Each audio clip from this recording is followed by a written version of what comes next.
እኛ ጋር አሁን ተፍታ ገንዘብ ያገኛሉና የሚል ክርክር ይነስ ማግኘታቸው ተገቢ ነውና ጎት መሆኑ ምንም ለክርክር የሚቀርብ አይደለም። የመንግዜው ምርጥ ቡድን ነግረኸኛል። የመንግዜው ምርጥ አሰልጣኝ ነግረኸኛል። የመንግዜው ምርጥ ተጫዋች በጣም ከባድ እኮ ነው። ብዙ ተጫዋቾችን ሳናይ መጥተናል። ቁጭ ብለን ልናያቸው የሚገቡ እና በብራዚላውያን ዘንድ ዋንጫ ያላነሳ ኳስ ምን አበረከቱ የሚሉትን አሰልጣኞችን ጠቅሰህ እዚህ ጋር ስትመጣ የዘር ሐረጋቸው ከደቡብ ሱዳን የሚመዘዙ ለምንድን ነው ግን ከሜሲ በኋላ ኢንዲቪጁዋል ተጫዋቾች የጠፉት በፔፕ ጋርዲዮላ? የትኛውም ሀገር ስትሄድ ፖዚቲቭ ነው አይደለም። ለኢትዮጵያ ስለ አፍሪካ ውድድር ጥያቄ ስታነሳ የመጠየቂያ መንደርደሪያ ኢትዮጵያ ክለቦች የአፍሪካ ሻምፒዮንስ ሊግ ለማድረግ የሚሆን ሜዳ የላቸው። የአፍሪካ ለብዙዎች እንጀራ ሆኗል። ኢቭን አሁን በሬዲዮ እንኳን ብትመጣ ኮሜንታተር መሰለ መንግስቱ በተወዳጁ ብስራት ኤፍኤም 101.1 እግር ኳስን ወደ ቢዝነስ ከቀየሩ ሰዎች መካከል አንዱ ነው። በጣም ፕሮፖዛል ሊሰራበት የሚችልና አናላይዝ ሊሰራበት የሚገባ ጉዳይ ይመስለኛል አይደለ? አሁን በርካታ ጋዜጠኞች በስሩ አሉ። እሱም በተለያዩ ፕሮዳክቶች ላይ ይገኛል እና ወደ ሀገራችን እንኳን ስትመጣ አንድ ትልቅ ቢዝነስ ነው። ያ በሚገባ እኛ ሀገር አሁን ተጫዋቾቻችን የሚያገኙት እኔ አሁን በጣም ከፍተኛ ገንዘብ ያገኛሉና የሚል ክርክር ይነስ ማግኘታቸው ተገቢ ነው። አሁን በቃ ቢዝነስ ነው። ተጫዋቾቻችን ለምን ይሄን ያህል ገንዘብ አገኙ መባሉ ያስቀኛል። ምክንያቱም እነዚህ ተጫዋቾች ቢጎዱ ማን ነው ኢንሹራንስ የሚገባላቸው? ሌላው ዓለም ላይ ያሉ ተጫዋቾች እኮ በሚያገኙት ገንዘብ ካለፈ ጉዳት ቢያጋጥማቸው የክለቡን ፋሲሊቲ ተጠቅመው ነው። ምን ያህል ክለቦቻችን ፋሲሊቲ አላቸው? ቢዝነስ ብናደርገው አሪፍ ነው። ገና ነን፣ ብዙ ይቀረናል። አሁን ኢንቨስትመንት ላይ ነን። ተጫዋቾች ላይ ገንዘቡ ይወጣል። ተጫዋቾች ከፍተኛ ገንዘብ ያገኛሉ። ክለቦች የራሳቸው ምን ያህል ፋሲሊቲ አላቸው? ምን ያህሉ ጂም አለው? ምን ያህሉ የራሱ ጂም አለው? ምን ያህሉ የራሱ ልምምድ ማዕከል አለው? ምን ያህሉ የራሱ ስቴዲየም አለው? እነዚህ ገና ብዙ ይቀረናል። አሁን ግን ወደ ማርኬቱ ቢዝነሱ ለመሄድ መጀመሪያ ያው ኢንቨስት ታደርጋለህ። ከቢዝነስ ቀጥሎ ማርኬት አለ። ከማርኬት ቀጥሎ ነው ቢዝነስ ኢንካም የሚመጣው አይደለ? አይ ቲንክ ኢንቨስትመንቱ አለ። አሁን ወደ ማርኬቱ እየገባን ያለ ይመስላል ወይስ እንዴ? እየሞከሩ ነው፣ ግን ዳዴ ላይ ነን። ገና ዳዴ ላይ ነን። አንድ ህፃን ልጅ ለመቆም ሲሞክር ያው መዳሃው አይቀርም አይደለ? ስለዚህ ገና እዛ ጋር ነን። ምክንያቱም ለምሳሌ አንድ ክለብ ለምሳሌ ብራዚል ብሔራዊ ቡድን እንግሊዝ መጥቶ አሁን እዛ ጋር ድረስ ሄጄ እያነጻጸርኩ አይደለም ውድ ተመልካቾች። እንግሊዝ መጥቶ የአርሰናል ኤምሬትስ ላይ ነው ማረፊያ ነው ያደረገው። ለመመርስ አሉ ጌም አድርጓል። እንግሊዝ ውስጥ መጥተው በአንድ ክለብ ውስጥ ሜዳ ጨዋታ ማድረግ ይችላሉ። የኢትዮጵያ ክለቦች የአፍሪካ ሻምፒዮንስ ሊግ ለማድረግ የሚሆን ሜዳ የላቸውም። የአፍሪካ ኮንፌዴሬሽንን ለማጫወት የሚያስችል የራሳቸው ሜዳ የላቸውም። መሰረተ ልማቱን መስራት ለራስ ብቻ ያለን ጥቅሙ ለሀገርም ጭምር። አፍሪካ ዋንጫ ልናስተናግድ እቅዳለን። ክለቦቻችን የየራሳቸው ስቴዲየም፣ የራሳቸው ሜዳ፣ የራሳቸው መለማመጃ ማዕከል ለእያንዳንዱ ቢኖራቸው ግን አፍሪካ ውድድር ለአፍሪካ ዋንጫው ለሚመጡ ቡድኖች የመለማመጃ ሜዳ ጭንቀት ውስጥ አይከትም። አሁን እየተሞከረ ግን ትንንሽ ሜዳዎች ናቸው በመንግስት እየተሞከሩ ያሉት። ከዚህ የበለጠ ኢንቨስት ማድረግ ከዚህ የበለጠ ትኩረት ይፈልጋሉ። የኢንፍራስትራክቸር የመሰረተ ልማት ከባድ ክፍተት ይኸውልህ። ሩቃት ሞሮኮ የተጠየቀችው 6 ስቴዲየም ነው፣ 9 ስቴዲየም ነው የገነባቸው። ፕሮቫው ነው እሷ ለዓለም ዋንጫው ገና የተዘጋጀች እኮ ነው። እና እቅዷ ደግሞ ጭራሽ አሁን 2027 ላይ በእነ ዩጋንዳ ይደረግና ውድድሩ 2028 ላይ በአንድ አመት ተካሂዶ ከዛ በ4 አመት ይካሄዳል ተብሏል። አፍሪካ ዋንጫ 2028ቱን ጥያቄ ላቅርብ እያለች ነው እየተባለ ነው። የ2028 ውድድር ላቅርብ ወይ ሞሮኮ ጥያቄ ላቅርብ ልጠይቅ ነው ድጋሚ። ኢትዮጵያም ጠይቃለች። ኢትዮጵያ 2029 ነው እያለች ያለችው 29 ግን 29 ይደረግና ከዛ 4 አመት። አሁን ሞሮኮ 2028ን አቀረበችና ተቀበለች እንበል።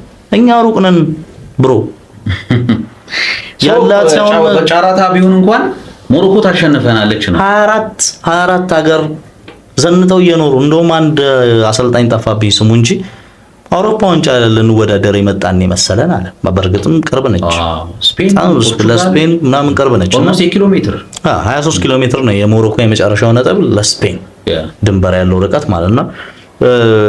ሞሮኮ ያለችበትን ሌሎችም የአፍሪካ ሀገራትን ታንዛኒያ ቤንጃሚን መካፓ ስቴዲየምን ከገነባች በኋላ ታንዛኒያ ውድድሮችን እያስተናገደች አይደል? የራሷን ውድድሮች ከ60,000 በላይ ተመልካች በሚይዝ ስቴዲየም ለምን የአፍሪካ ውድድሮችን ሻምፒዮንስ ሊግን ጨምሮ ታንዛኒያ በራሷ ታስተናግዳለች።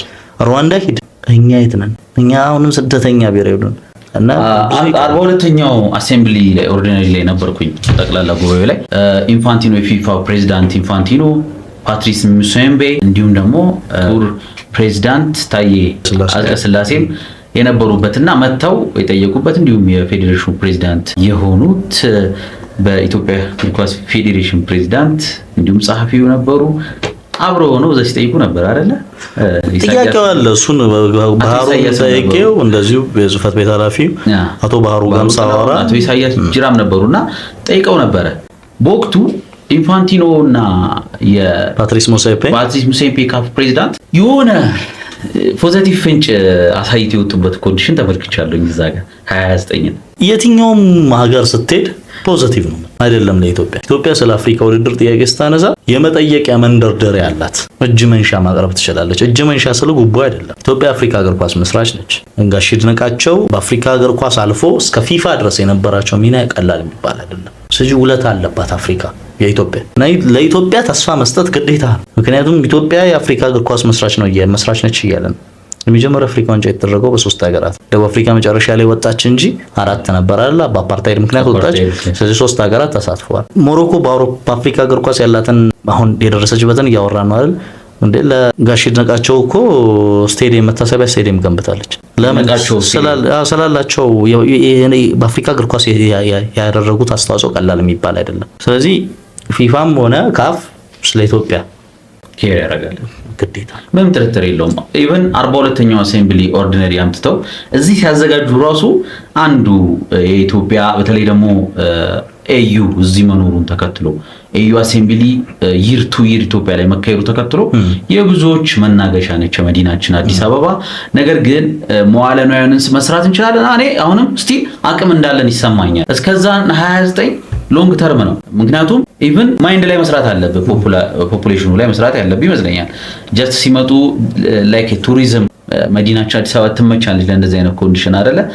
ቱሪዝም ያድግላል፣ መስተጋብር ግሎባላይዜሽን እዛ ጋር ከፍ ይላል።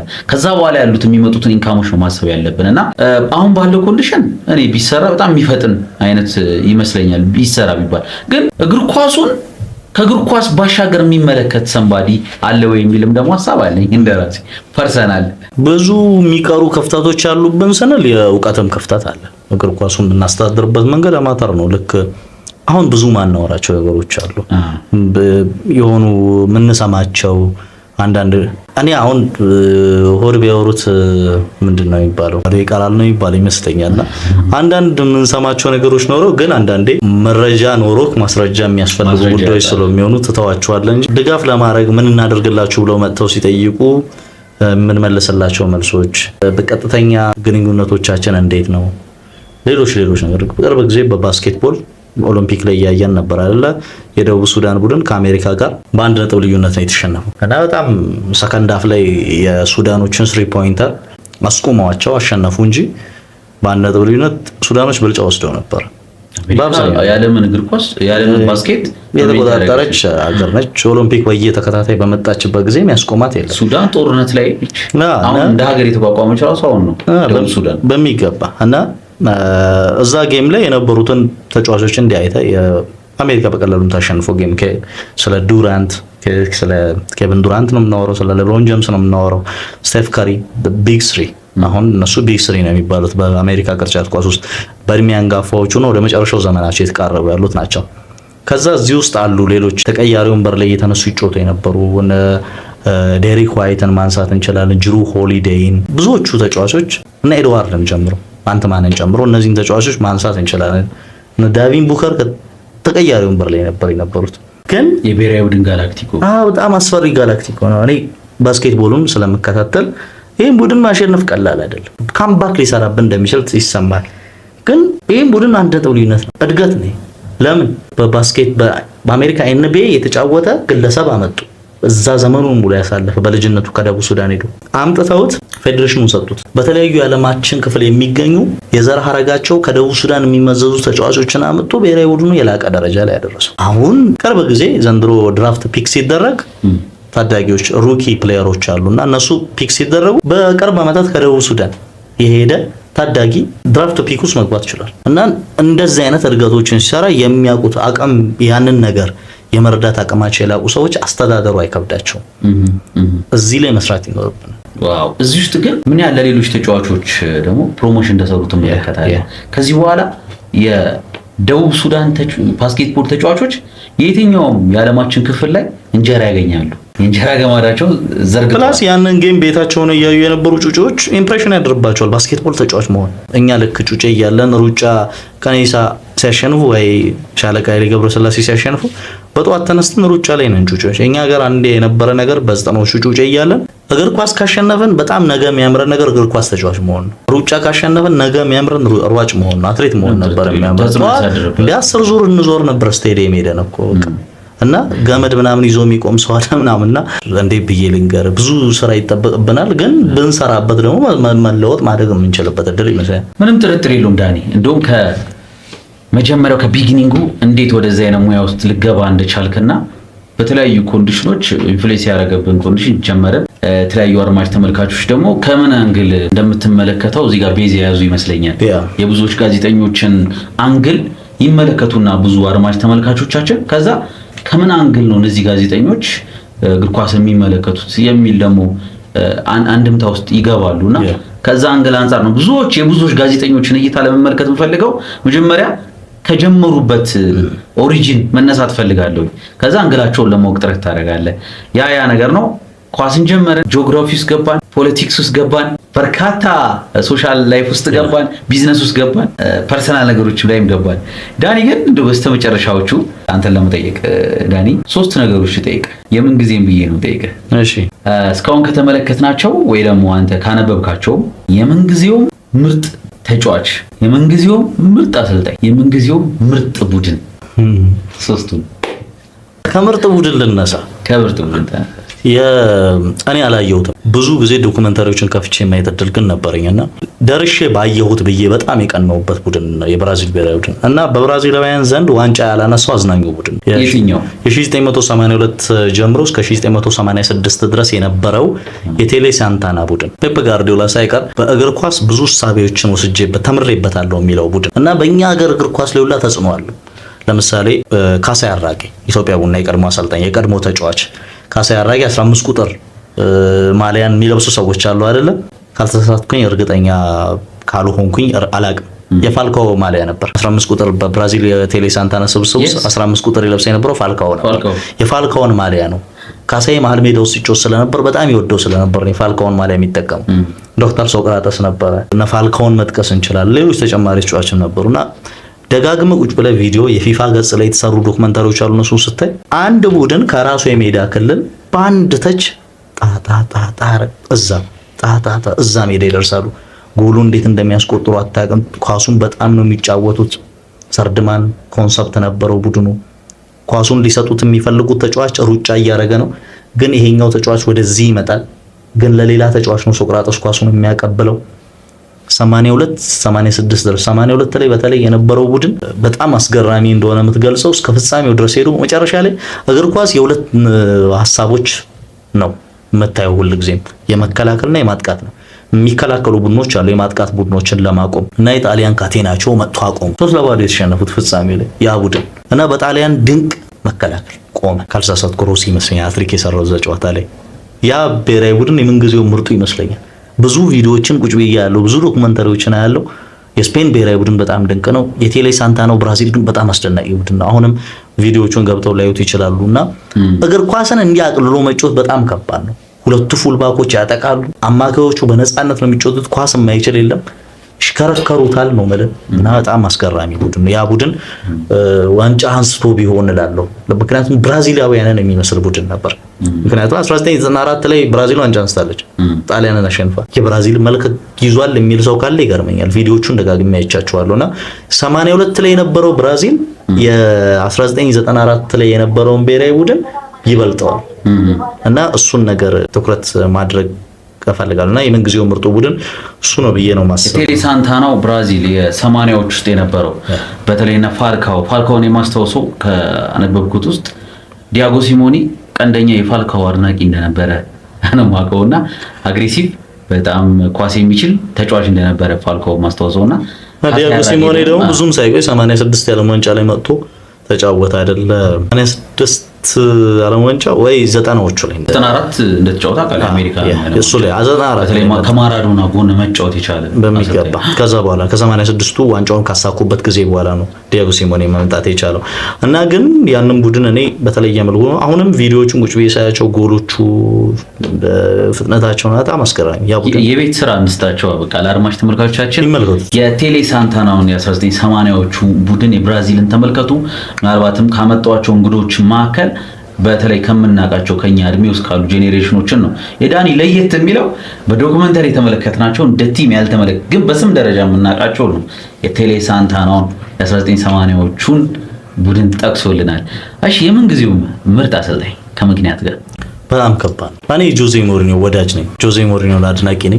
ብዙ አሰልጣኞችን ደግሞ መጥቀስ ትችላለህ። እኔ ጆዜን የምወድበት የራሴ ምክንያት አለ። ግን ጆዜ ምንጊዜው ምርጡ አሰልጣኝ አይደለም። ከምንጊዜም ምርጥ አሰልጣኞች ዝርዝር ውስጥ ግን መግባት ይችላል። ካርሊቶ አለ። በጣም አስደናቂ አሰልጣኝ ነው። ፈርጊን እናነሳለን። ፈርጉሰን በአንድ ክለብ ውስጥ የነበረውን ታሪክ ምናምን ጠቅሼ ምንጊዜውም ጎቶች አንዱ ነው ብዬ ልጠቅስ ይችላል። ግን ፔፕ ጋርዲዮላ አለ። ዓለም እሱ የተነፈሰውን እንዲተነፍስ ያደረገ ሰው ፔፕ በፉልባክ ሲያጠቃ ፉልባክ መጠቀም ትክክለኛ ሀሳብ ነው ብሎ እንዲያምኑ አድርጓል። ዓለም እግር ኳስ በፎልስ ናይን ሲጮት ዓለም እሱ ወደሚፈልገው ፎልስ ናይን ሄዶ 9 ቁጥር አጥቂ አያስፈልገኝም ባለ ጊዜ 9 ቁጥር የማይጠቀሙ ቡድኖች በስተዋል። የ9 ቁጥር ተጫዋቾች መመናመን የመጣው በሱ ምክንያት ነው። ያለ 10 ቁጥር መጫወት ሲጀምር ያለ 10 ቁጥር ተጫውተዋል። ዓለም የ10 ቁጥር አብዮት እንዲጠፋ ያደረገ ሰው ነው። እሱ የተነፈሰውን እግር ኳስ ላይ ያሉ ሰዎች በሙሉ እንዲተነፍሱ አድርጓል። ስለ ዲፕላይንግ ፕሌይሜከር በ6 ቁጥር ሚና ላይ ያለው ተጫዋች ከኳስ ጋር ጥሩ መሆን አለበት፣ ሁልጊዜም ደርቲ ወርክ መስራት የለበትም ወደሚል ህሳቤ ሲመጣ ቡስኬትን እኮ ነው ያመጣው። ቡድኑ ሴዱ ኬታን ያያ ቱሬን እዛ ቦታ ማጫወት የቻለ ቡስኬትን አመጣ አላጫወተም። ቡስኬት በባህሪው ለየት ያለ ጥቂት ኪሎ ሜትሮችን ብቻ የሚያካልል ግን ምጡቅ አእምሮ የሚፈጥን አይነት ተጫዋች ነበር እና ፔፕ እግር ኳስ ላይ ሪቮሉሽን ባመጣ ቁጥር ሪቮሉሽን ዓለም ይከተለው ነበር። ፉልባክ ያቆመ ራሱ ነው ያመጣው ራሱ ነው። በፉልባክ ስለማጥቃት ፉልባኮቹ የበለጠ ላይኛው ሜዳ ላይ ሄደው ጆርዲ አልባና ዳንኤል ቬዝ እንደዛ በነፃነት ሲያጠቁ ያየ ነው በሱ ስር ነው። ከዛ ዓለም እሱን ተከተለ በቃኛልና በአራት የመሃል ተከላካዮች ስቶንስ፣ ዲያዝ፣ ቫርዲዮል ምናምን እያለ አራት የመሃል ተከላካይ የነበሩ ተጫዋቾችን አራት ተጫዋቾች አድርጎ ከዛ ደግሞ ከአራቱ ተከላካዮች አንደኛውን ከሮድሪ ጋር አምጥቶ ሲያጫውት ሌላውም ዓለም መጥቶ ከሱ ጋር መጫወት ጀመረ። በዚህ መንገድ አራት የመሃል ተከላካዮችን አንድ ላይ ማጫወት ሲስተም ዳግም ወደ ኦልድ አጫወት ነው እንደፈለገ ነው የሚቀያየረው እና ሲቀያየር ዓለም አብሮት ይከተለዋል። ፔፕ ከሌሎቹ አሰልጣኞች ለየት የሚያደርገው ሁሌም ሪቮሉሽን ያነሳል፣ አዲስ ሀሳብ ይዞ ይመጣል፣ የሆነ የተለየ ነገር ያመጣል። በእግር ኳስ ለየት የሚያደርገው ነገር እሱ ነው ብዬ ነው ማስበውና ጎት መሆኑ ምንም ለክርክር የሚቀርብ አይደለም። ምክንያቱም ብዙ ነገር ለእግር ኳስ አበረከቶቱን ስታመጣ ለእግር ኳስ ምን አበረከቱ የሚሉትን አሰልጣኞችን ጠቅሰህ እዚህ ጋር ስታመጣ የፔፕ የእግር ኳስ አበረከቶት የላቀ እስከ ትሪብል ዋንጫውን እስከሚያነሳበት ድረስ ሰር አሌክስ ፈርጉሰን ቦታቸውን የሚነቀንቃቸው ሰው አልነበረ። በዛ ላይ ተከታታይ የሊግ ዋንጫን 4 ጊዜ ማንሳቱ የሰር አሌክስ ፈርጉሰንን የ3 ጊዜ ማንሳትን ሪከርድ ሰበረባቸው። ከዛ በኋላ ነው ነምበር 1 አሰልጣኝ ተብሎ መሾም የቻለው። ከዛም በፊትም አሁንም ባለበት ኮንዲሽን ፔፕ ጋርዲዮላ ልክ እንደነ ራኝ፣ አሪጎ ሳኪ፣ ማርሴሎ ቤልሳ እንደነ ዮሃን ክራይፍ ጋድፋዘር ነው የፍልስፍና ፈጣሪ ነው ብለህ ታምናለህ? እንዴት በምን ይኸውልህ ቡድን ሳሙኤል ኤቶ አለው። ቡድን በቀጣዩ ዓመት ዝላታን ኢብራሂሞቪች ነበረው። ግን ተጋጣሚ ስላንተ በደንብ እንዳያውቅ ማድረግ ትችላለህ። ብዙ ስላንተ ቡድን እንቅልፍ እንዲያጣ ማድረግ ችለዋል ሌሎቹ አሰልጣኞች፣ ሐሳብ ይዘው መጥተው የሚባለው አሰልጣኝ ይሄ ሰውዬ እንቅልፍ እንዲያጡ አድርጓል። ቡድኖችን የያዛቸው ቡድኖች ለሚገጥሙ አሰልጣኞች በሙሉ። አሁን ጥያቄው እኮ ሊዮኔል ሜሲን ፔፕ ምርጥ አደረገው ወደሚል ህሳቤ አይደለም እየሄድን ያለነው። ግን ስለ ሜሲ የሚቆምበትን ቦታ ተጋጣሚዎች እንዳይረዱ ማድረግ ከባድ ነገር ነው። ለምሳሌ አንድ ጊዜ አስታውሳለሁ በእንግሊዝ ካርሊንግ ካፕ ወይም አሁን ካራባኦ ካፕ ቪላን ያሸነፉበት ጌም ነበር። 2-9 ቁጥሮችን ከመስመር እንዲነሱ አድርጎ ተጫውቷል። አጉዌሮንና ጋብሪኤል ጄሱስን ምን ያህሉ አሰልጣኝ ነው ይሄን ማድረግ የሚችለው? በየጨዋታው የሆነ የተለየ ሀሳብ አመቱን ሙሉ ያልተጠቀመውን የአማካይ ጥምረት እኮ ተጠቅሞ ነው በቸልሲ ተሸነፈው 1-0 የሻምፒየንስ ሊግ ጨዋታ ላይ። አዲስ ነገር ይዞ ይመጣል፣ የሆነች ነገር ይመጣል። ዘንድሮ ይዞ መጥቷል። አሁን በትራንዚሽን ነው የሚጫወተው፣ ግን የትራንዚሽን ዌዩ ከሌሎቹ የትራንዚሽን ቲሞች የተለየ ነው። አብዛኞቹ ቡድኖች የትራንዚሽን ናቸው ስንል ከፔፕ የዘንድሮ ቡድን የተለየ የትራንዚሽን ዌይ ነው ያላቸው። ይሄን ሰውዬ ከሌሎቹ የተለየ ለምሳሌ የራኝክን ገገም ፕሬሲንግ የአሪጎ ሳኪን 4-4-2 እያልን ብዙ ብናነሳ ወይ የሰር አሌክስን የመስመር ማጥቃት ብናነሳ የፔፕ ቡድኖች ውስጥ ሁሉንም ነገር ማየት ምን ስም መስጠት እንችላለን። ቶታል ፉትቦልን በላቀ ደረጃ ነው ፔፕ የተጠቀሙ። በጣም አዝናኝ ቲኪታካም ልንለው አንችልም። እኔ ቲኪታካ የሚባል ነገር አለ ብዬ አላምንም። ሲጀምር ሰዎች ከየት እንዳመጡት አላምንም። ዝም ብሎ አሁን ባርሴሎና ውስጥ አሁን ፓስ ዘ ቦል ቴክ ዘ ቦል ፓስ ዘ ቦል ቴክ ዘ ቦል ነው። ከዛ ቲኪታካ አሉ። ቲኪታካ የሚባል ፍልስፍና የለም ዓለም ላይ ቶታል ፉትቦል ነው የሚባለው። ግን ከዮሃን ክራይፍ በፊት እኮ ሆላንዶች ስለዚህ ሐሳብ ያነሱ ነበር። ከዮሃን ክራይፍም አስቀድሞ ሪኒስ ሚሼል ተጠይቀዋል። እርሶ ነው የፈጠሩት ተባሉ። አይደለሁም እኔ ብለዋል እሳቸው። ቶታል ፉትቦል የሚባል ነገር ነው ያልፈጠርኩም፣ እንደውም የፈጠሩት ኦዝዋልዶ ዙቤልዲያ የሚባሉ ሰው ናቸው አሉ። 1960ዎቹ ላይ በአርጀንቲና እግር ኳስ በመከላከል ፍልስፍናቸው የሚታወቁ ዙቤልዲያ የሚባሉ አሰልጣኝ ነበሩ።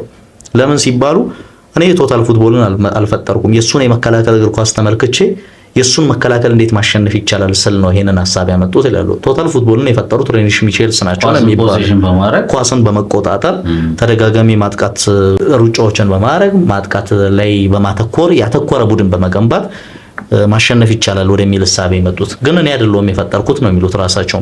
ከክራይፍ በፊት ሬኒሽ ሚቼልስ ናቸው ለዚህ ቅድሚያ የሚወስዱት በነገር ላይ እና ፔፕ ሁሉንም ነገር አድርጓል። ስቶንስን ከሮድሪ ጋር ያጣመረው ለማጥቃት ፈልጎ አይደለም። በነገር ላይ ሰዎች ፔፕ አቤት የፔፕ ኢንተር ፋይናል የትኛውም ጌሞች ላይ ተጠቀም ነበር በዛ አመት በነገር ላይ ትሬብሉን ሲያሳካ አብዛኞቹ ጌሞች ላይ 3-5 ነው 3-2-5 ነው።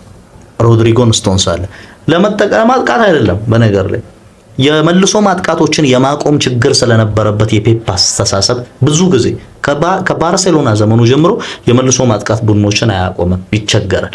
ስለዚህ ይሄንን ችግር ለማቆም ስቶንስን እዚህ ሲስተም ውስጥ ያመጣ ለችግሮች መፍትሄ ለማምጣት ጥረት ያደረገውና ፔፕ ለእግር ኳስ ባለው አበረክቶት አዝናኝነቱን አጥፍቶታል። እግር ኳስን ሮቦቲክ አድርጎታል ብዬ ነው ማስበው። አንድ ተጫዋች ከቦታው እንዲነሳ የማይፈልግ ሰው ሆኗል። አሁን ከራያን ቸርኪ ጋር አይግባባም ብዬ ነው ማስበው። ሊዮኔል ሜሲን እንድንወደው ያደረገን ቀላል ውሳኔ ስለሚወስን ነው። ባለፈው የሆነ ጨዋታ ላይ ራቡና አድርጎ ፎደን አላስቆጠረችም።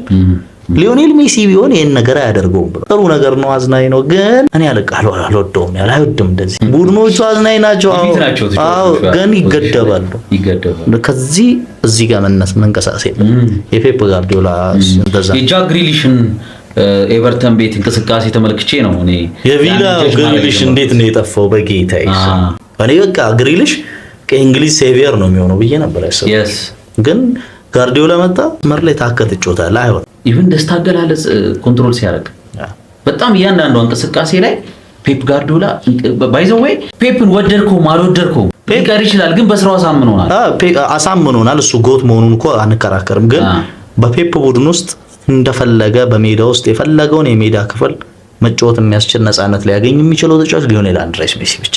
ለምን ነፃነት ስለሚሰጠው ነው። ሊዮኔል ሜሲ ሁሉንም ነገር ማድረግ ስለሚችል አርሰናል ማለት ነው ኳሊቲው ሜሲን የትም ቦታ ማጫወት እንድንችል ያደረገ ሜሲ በየትኛውም የሜዳ ክፍል ላይ ምርጡ ተጫዋች ነው ያለማችን ብሎ። ለምንድን ነው ግን ከሜሲ በኋላ ኢንዲቪጁዋል ተጫዋቾች የጠፉት በፔፕ ጋርዲዮላ ስር? ነው ኢንዲቪጁዋል መሆን ከሜሲ ጋር ስታስተያዩ ልዩነት አለው። የሜሲ ኢንዲቪጁዋል አይደለም። ሜሲ ቡድንን እንዲንቀሳቀስ ነው የሚያደርገው፣ ኦርኬስትሬት ነው የሚያደርገው። የግሪሊሽ ኢንዲቪጁዋሊዝም እና የሜሲ ኢንዲቪጁዋሊዝም አንድ አይደለም። ሜሲ 3 ተጫዋቾችን ቴኮን ሲያደርግ አራተኛው እንቅስቃሴ ከግብ ጠባቂው ጋር አንተን እንድትገናኝ የሚያደርግ። የባርሴሎና ጨዋታ ላይ ወደ ኋላ መለስ ብለ ባርሴሎና ከሪያል ማድሪድ ያደረጉትን የጆዜ ሞሪኒዮ የመጀመሪያ ጌም 5-2 የተሸነፉበትን ጌም ካየ ሜሲ ፓስ ካረገል ከግብ ጠባቂው ጋር ተገናኝታል፣ ታስቆጥረዋል። የሜሲ የአእምሮ ልቀትና የሌሎቹ አንድ አይደለም። ለሜሲ ያን ነፃነት የምትሰጠው ማድረግ የሚችለው ከምታስበው በላይ ስለሆነ ለሌሎቹ ለምሳሌ ለሮናልዲኒዮ የምትሰጠው ነፃነትና ለሌሎቹ አንድ አይደለም። እሺ፣ እዚሁ ግረ መንገድን ከሶስቱ ጥያቄ መካከል ወደ አንዱ ጥያቄ እንምጣ። የምንጊዜው ምርጥ ቡድን ነግረኸኛል፣ የምንጊዜው ምርጥ አሰልጣኝ ነግረኸኛል። የምንጊዜው ምርጥ ተጫዋች በጣም ከባድ እኮ ነው። ብዙ ተጫዋቾችን ሳናይ መጥተናል፣ ቁጭ ብለን ልናያቸው የሚገቡ ምናምን። ግን እኔ ቀላል መልስ ነው ብዬ ነው መስሎ ሊዮኔል አንድሬስ ሜሲ ነው የምንጊዜው ምርጡ ተጫዋች። የሆነ ቦታም እንደዚህ አውርቼዋለሁ ምናምንና ቅድምም እየገለጽኩት ነበር። ሜሲ ልህቀቱ ያስፈራል። እኔ እንጃ እኔ ሰውን ከሰይጣን ጋር አያይዝ አሁን የሰይጣን ልህቀት አለ በራሱ ክፋትም ቢሰራ ማለት ክፋቱ በጣም የላቀ እኮ ነው። ሰይጣን አይደል? አሁን ከሰይጣን ጋር አሁን አንዳንድ ተጫዋቾችን ሰይጣን ብለው አሁን ለምሳሌ ኤቺቬሪ የሚባል ተጫዋች አለ አይደል? ትንሹ ሰይጣን ነው የሚሉት አርጀንቲና። አሁን የአድናቆት ቅጽል ስም እኮ ነው ይሄ። እና የሰይጣን ስም ለአድናቆት ሲያገለግል አስበው። አሁን ሜሲ እዚህ ዓለም ላይ የሌለ ተጫዋች ነው እንድትል የሚያደርገው እኔ ሰዎች የሜሲን ቪዲዮ ሲመለከቱ ሄደው ማየት ያለባቸው ጎሎቹን አይደለም፣ ከጎሎቹ በፊት የሚያደርጋቸውን እያንዳንዱን እንቅስቃሴዎች፣ ስፔስ የሚይዝበትን መንገድ፣ ራሱን ከአደጋ ከዙሪያው ካሉ ተጫዋቾች ነፃ የሚያደርግበት መንገድ፣ ጎሎች ባላስቆጠረባቸው ጨዋታዎች የሚያደርጋቸውን እያንዳንዱን ንክኪዎች ምንድን የሚያደርጋቸው ሃይቦሎቹ፣ ስሩ ፓሶቹ። ይሄ ሰውዬ ምን አይነት አእምሮ ነው ያለው? ምንድን ነው ማድረግ የማይችለው? እነዚህን ነገሮች ስታይ ሊዮኔል ሜሲን እንደ ተጫዋች የሚጎልበት ነገር ምንድን ነው? አንድ ተጫዋች አእምሮ ከላቀ ብዙም ሳይሮጥ መጫወት ይችላል አይደል? ሳይሮጥ መጫወት ይችላል ይሄ ሰውዬ። ምክንያቱም የተለኩ ፓሶች ስላሉት ግብ ሳያስቆጥር የጨዋታው ኮከብ መሆን ይችላል። ለምን? ቡድኑ 3-0 ሲያሸንፍ 3 ወደ ግብነት የተቀየሩ ኳሶችን አመቻችቶ መውጣት ስለሚችል ሜሲ እንደዛ አይነት ተጫዋች ነው። ሌሎቹ ተጫዋቾች ይሄን አያደርጉትም። ሌላው ዓለም ላይ እስከዛሬ ብዙ ተጫዋቾችን መጥቀስ እንችላለን። እንደዚህ የቡድንን በጌም ውስጥ ማቆየት እንደዚህ ተጫዋቾች ይጠቀሳሉ። ባስኬትቦል ላይ ስቴፍ ካሪ አለ። ስቴፍ ካሪን ይላል ሌብሮን ጄምስ ሲያወራ አንድ ፖድካስት ላይ ስቴፍ ካሪ ከኳስ ጋር ሲሆን አይደለም መመፈረው ከኳስ ውጭ ሲሆን ነው። ኳሱን ያቺን ኳስ ባለያዘበት ሞመንት ላይ ሜዳውን ስካን ያደርጋል። ያቺን ኮርት ስካን ያደርጋል። ሌላ ኳስ ያለያዘ ተጫዋች ነፃ ኳስ የያዘው ተጫዋች ነፃ እንዲሆን ሩጫዎችን ያደርጋል። ግን ልክ እሱ ኳሱን መቀበል የሚችልበት ፖዚሽን ላይ ሲሆን ያበቃላል። አንድ ጊዜ ከየትኛውም ቦታ ላይ ኳሱን ለመወርወር ከተነሳ አስቆጥሮት። ለዛ ነው በ3 ፖይንት ባስቆጠራቸው ነጥቦች ከፍተኛውን ነጥብ ባለቤት የሆነው። ሊዮኔል ሜሲ እንደዛ ነፃነት አትሰጠው፣ ከሰጣው ያበቃላል። ለዛ ነው ኤቭራ ምን ብሎታል? ሜሲ መስመር ላይ ከተገናኘን ሜሲ ወደዚህ ወደ መሃል እንዲገባ ከፈቀድክለት ያበቃል። ስለዚህ እንደዛ እንዳይሆን ነበር ጥረት አድርገው የነበረው፣ ግን አልቻለም አይደለም። ለኤቭራም ለማንቸስተር ዩናይትድም አልተመለሰም። ከዛ ጆዜ ሞሪኒዮ አለ ኤጄል ቱ ሜሲ የሚል ለሜሲ የተዘጋጀ እስር ቤት አዘጋጅቶ ነበር ኢንተር ሚላን፣ ለባርሴሎና አይደለም። ኤጄል ቱ ሜሲ ለሜሲ የተዘጋጀ እስር ቤት እና ኬጅ ነው። እዚህ ጋር አንድ ተጫዋች አለ ሜሲን የሚይዝ፣ ሜሲ ወደዚህ ሲመጣ የሚከተለው ተጫዋች አለ፣ ሜሲ ወደዚህ ሲሄድ የሚመጣ ተጫዋች አለ። ጉዳዩ ሜሲ ነው። ሜሲን ታቆመዋለህ፣ ባርሴሎናን ታቆመዋለህ። 3-1 አሸነፈ። ሜሲ ጥሩ አልነበረም እዛ ጨዋታ ላይ። የራሱ ፋክተር አለው ያ ጌም በባቡር ነው ጉዞ የነበረው፣ እሱንም ምክንያት ማድረግ እንችላለን። ግን ሰርቶለታል ለጆዜ ኤጄልቶ። እነ ሽናይደርን በጥልቀት ተስበው መጥተው እንዲከላከሉ ያደረገ ሲስተም ነበር ብዙዎቹ። እና አሁን በቃ ሜሲ ለማቆም ስትገባ ሁሉም ነገር ሊፈጠር እንደሚችል አስበው ወደ ሜዳ መግባት መቻል አለብህ። ግብ አያስቆጥርም፣ ቡድኑ አሸንፎ እንዲወጣ ማድረግ ይችላል ይሄ ሰውዬ እያለን ብዙ ተጫዋቾችን ፕሌይ ሜኪንግ ኳሊቲውን መጥቀስ እንችላለን። ግብ አስቆጣሪነቱን መጥቀስ እንችላለን። ፍሪኪኮቹ አስደናቂ ናቸው። ሜዳ ውስጥ የሚያስበው ነገር በጣም አስገራሚ ነው። ከዛ ስላይዲንጉ ነው ሰዎች የሚያወሩት። ሄዲንግ እግር ኳስ አንደኛው መመዘኛ ሊሆን አይችልም። ሁሌም ጥሩ ተጫዋች አሉ በዚህ ኳሊቲያቸው ላይ ሮናልዶ፣ ክርስቲያኖ መጥቀስ እንችላለን። ግን ይህንን ስናወራ ስለ ሜሲ እንደዚህ አጋነንኮ ምናምን እንዳይሉ ሰዎች በቃ እኔ በእኛ ዘመን ሮናልዶና ሜሲን በማየታችን እድለኛ ነን። ይሄን ፉክክር አይተናል። እኔ እግር ኳስ በጣም ሂቱ ላይ ሲደርስ በቅቷል። አሁን የነሱ ኢንፍሉዌንስ ሰልችቶኛል። በቅቷል ሳይሆን ሰልችቶኛል። አሁን ላይ የነሱን የሚያስረሳ ትውልድ መጥቷል። አይመጣም አለ አሁን ሁለቱን የሚመስል ትውልድ ከዚህ በኋላ ሲመጣ፣ በእርግጥ ግን አይመጣም ማለት አይቻልም። ለምሳሌ ፔሌን ያዩ ሰዎች ከፔሌ በኋላ የሚመጣ አይመስላቸውም ነበር። ማራዶና መጣ። ከማራዶና በኋላ ሰው የሚመጣ አይመስለውም ነበር።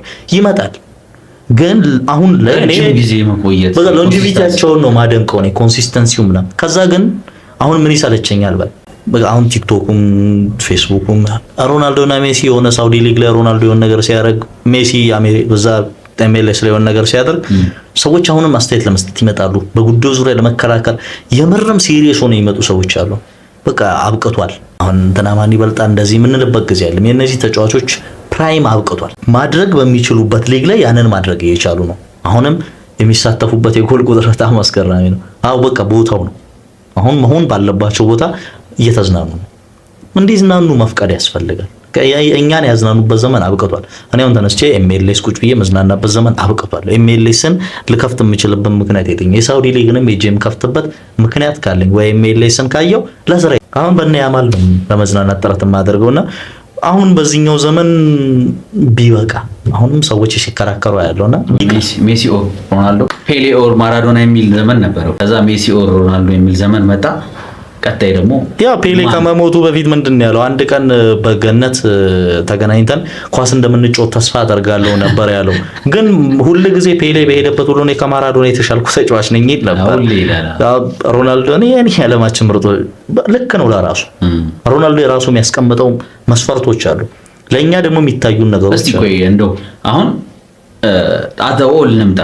አሁን ስለ ኳስ ነው ያወራነው፣ ሜዳ ላይ ስላለ ነገር ብቻ ያቺ 90% ያለችው ሜዳ ላይ እንደ ካራክተር እንምጣ። እስቲ ወደ ካራክተር እንምጣና ሮናልዶ የሚያደርጋቸው ካራክተሮች በተለይ በዓለም ዙሪያ ላይ ለሚዲያ ግቡ የሚባሉ ስራዎችን እየሰራ ነው የሚገኘው። ቶ ሚዲያውን ቻሪቲ ላይ ይሳተፋል። እግር ኳስ ሜዳው ላይ ብቻ እናተኩር። እሱን እንደሆነ እኔ አሁን አልወደውም። አሁን ሮናልዶ ካራክተር ብዙዎች ይገዛቸዋል። ሮናልዶ እኮ ልክ ነው። አሁን ሮናልዶ ምሳሌ የሚሆን ነገር አለው። የሮናልዶ ምሳሌ የሚሆነው ነገር ግን በእግር ኳስ ከሊዮኔል አንድሬስ ሜሲ ጋር ስናነጻጽረው በእግር ኳስ ሜዳ ላይ አይደለ ሁለቱንም የምናውቃቸው። የሮናልዶን ቻሪቲ እኔ እዚህ ውስጥ አላካተው። የምንጊዜው ምርጡ ተጫዋች ለመባል ሜዳ ውስጥ ባላቸው ጉዳይ ነው የምናወራው። ስለዚህ ስለ ሜዳው ስናወራ ከሮናልዶ ሰዎች የሚማሩ ብዙ ነገር አለ። የሮናልዶ ኢቮሉሽን ያስፈራል ብያለሁ። ከዚህ ሮናልዶ ኢቮልቭ ያደረገበት መንገድ አስገራሚ ነው። ኢቮሉሽን ስንል ሮናልዶ አዝናኝ ተጫዋች ከነበረ ከድሪብለርና ወደ ግብ አስቆጣሪነት የተቀየረው ራሱን እንዴት ፎክስ ኢን ዘ ቦክስ ተጫዋች ያደረገበትን መንገድ ሰዎች አጥቂዎች ቁጭ ብለው ሊማሩ ይገባል። ሙቭመንቶቹ፣ ራሱን ከተከላካይ የሚያረቅበት መንገድ፣ አደጋዎችን በደንብ የሚለይበትን መንገድ፣ ሴንሱን ነው የምታደንቀው። ይሄ ትምህርት መውሰድ ትችላለህ። ከዛ ውጪ ሮናልዶ እንደ ሊዮኔል ሜሲ ካለ ልቅቅ ካለ ተጫዋች ጋር ራሱን እያፎካከረ ነው እዚህ የደረሰው። ላለፉት 20 ዓመታት ሮናልዶ ከ15 ዓመታት በላይ ለሚሆን ጊዜ ሮናልዶ እና ሜሲ አንድ መድረክ ላይ ይገናኙ ነበር። በባለንዶር ሴሬሞኒ፣ በፊፋ ቤስት፣ በተለያዩ ፕሮግራሞች ይገኙ ነበር። ፌስ ኦፍ ፉትቦል ነበሩ ላለፉት 20 ዓመታት። ከዛ ስለ ሮናልዶ ጠንካራ ሰራተኛ ነው፣ ዲሲፕሊኑ ምናምን ትወስዳለህ። እነዚህ ነገሮች እንዴት ምርጥ ሆኖ እንዲቆይ እንዳደረጉት ስቲል በዚህ እድሜው ጠንካራ ሼፕ አስገራሚ ቁመና እንዲኖረው ያደረገው ሜዳ ላይ እንዲታተር የሚያደርገው ቁመና እንዲኖረው ያደረገው ዲሲፕሊኑ ነው። አክቲቭ ሬስት አለው። ሰው በዙሪያዬ ኖረ አልኖረ ሳይል ስፖርቱን ወጥሮ ሲሰራ ነው የኖረው። ደከመኝ ሰለቸኝ አላለም። በለፋው ልክ አግኝቷል። የለፋበት እግር ኳስ ከፍሎታል። ለሮናልዶ አንድ ዓለም ዋንጫ ጉዳይ ብቻ የሚቀረው ብዬ ነው ማስበው። ሮናልዶ ግን ዓለም ዋንጫን ባያነሳ ምንጊዜውም ምርጥ ተጫዋቾች ውስጥ አንዱ መሆኑ የሚካድ አይደለም። ምናልባት ለኔ ሁለተኛው ከሊዮኔል አንድሬስ ሜሲ በመቀጠል። ስለዚህ ሮናልዶ በእግር ኳስ ሜዳ ውስጥ ሰዎች የሚወስዱት አዳዲሶቹ ታዳጊዎች የሚወስዱት ነገር ብዙ አለ። ልክ እንደዛው ከሊዮኔል ሜሲ ይሄ ቻሪቲው ምኑ ከሜዳ ውጭ ያለ ጉዳይ ነው። እንዴት መሰለ አይሁዳውያንን መሞታቸውን በነዛ ሁሉ በሚሊዮን የሚቆጠሩ አይሁዳውያንን መሞታቸውን ሰዎች ይደግፉታል እንዴ? አይደግፉትም ማለት። የሮማ ደጋፊዎች በከፍተኛ ጄዊሾች የሞቱበትን የማጎሪያ ካምፖች እየሄዱ ይጎበኛሉ። ኦሽዊትዝ ለምሳሌ የሮማ ደጋፊዎች በአመት አንዴ ሁለቴ ሄደው ይጎበኛሉ። ኦሽዊትዝ ነው ብዙ የሞቱበት ከማጎሪያ ካምፖች ውስጥ ማለት ነው። ግን የላትሲዮ ደጋፊዎች በተቃራኒ ምን ብለው ይዘምራሉ? እናንተ ስፍራችሁ ከኦሽዊትዝ ነው እያሉ ይዘምራሉ። እዛ ሄዳችሁ ከዛ ከማቃጠያው ከማጎሪያ ካምፑ ነው የእናንተ መኖሪያው እያሉ ነው የሚዘምሩት። አሁን ፖይንቱ ማጎሪያ ካምፑ ላይ ነው መኖሪያችሁ እያሉ የሚዘምሩትን የላዚዮ ደጋፊዎች የላዚዮን ክለብ እንድትጠላ እንኳን ቢያደርግ ከእግር ኳስ ሜዳ ውጪ ባለ ጉዳይ ነው እየተፎጋገሩ ያሉት እነዚህ ሰዎች። ጥላቻቸውን ለመግለጽ ጥረት ያደርጋሉ። ሮማን ወይ ላዚዮን የምትደግፈው በሜዳ ውስጥ ባላቸው ጉዳይ ነው። ሮማዎች ግድያውን ወደ ተደረገበት ቦታ ሄደው የመታሰቢያ ፕሮግራም ስላደረጉ ሮማን በተለየ መልኩ አትወደውም። የሚኖር ሴንቲመንት ግን ይኖር ራስ ሰውኛ ባህሪ ስላለ በሜዳ ላይ እንቅስቃሴ ግን የምትወደውና የምትጠላው ነገር አለ። እኔ አትሌቲኮ ቢልባኦን ወደዋለሁ። ለምን? የምወድበት አንደኛው ምክንያት ከእግር ኳስ ሜዳ ወጥቼ ስላየሁት። የወደድኩት ለምንድን ነው? አትሌቲክ ቢልባኦን ያ በስፔን እርስ በርስ ጦርነት ብዙ የተሰቃዩበት ታሪክ ስላላቸው ወድጃቸዋለሁ። ግን ያ ማለት የጀነራል ፍራንኮን ታሪክ አምጥቼ ሪያል ማድሪድን መጥላት አለብኝ ማለት አይደለም። ስለዚህ ሊዮኔል ሜሲ ከሜዳ ውጪ እንደ ሮናልዶ አይነት ታሪኮች ብዙ አይጠቀሱለትም አይደለ? ይሄን መተው ነው ያለብን። ስለዚህ ሜን ካራክተርና ዋናው ጉዳዩ ሜዳው ላይ ነው መሆን ያለበት። የምናውቃቸው በተርፍ ላይ ስለሆነ ተርፍ ላይ ይሁን ነው። ሲወለዱ አናውቅም። እኛ ሲወለዱ አርጀንቲና ላይ ፖርቹጋል ላይ አናውቅም። ሜዳ ላይ መጡ፣ ሊረሳ የማይችል ታሪክ ሰሩ፣ እንድንወዳቸው አደረጉን። ጭቅጭቁ ክርክሩ የተጀመረው እዚህ ላይ ነው። ያን ፊሊንስ ደግሞ ቀጥታ ወደ ምን ቀየረው?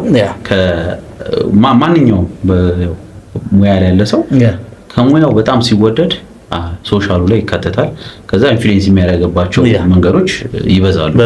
በዛ መንገድ ነው አድማጭ ተመልካቾቻችን ከዳንኤል መምሩ ጋር ከጋዜጠኛ ዳንኤል መምሩ ጋር አብረን ቆይታ አደረግን። ሁለተኛ ቆይታችን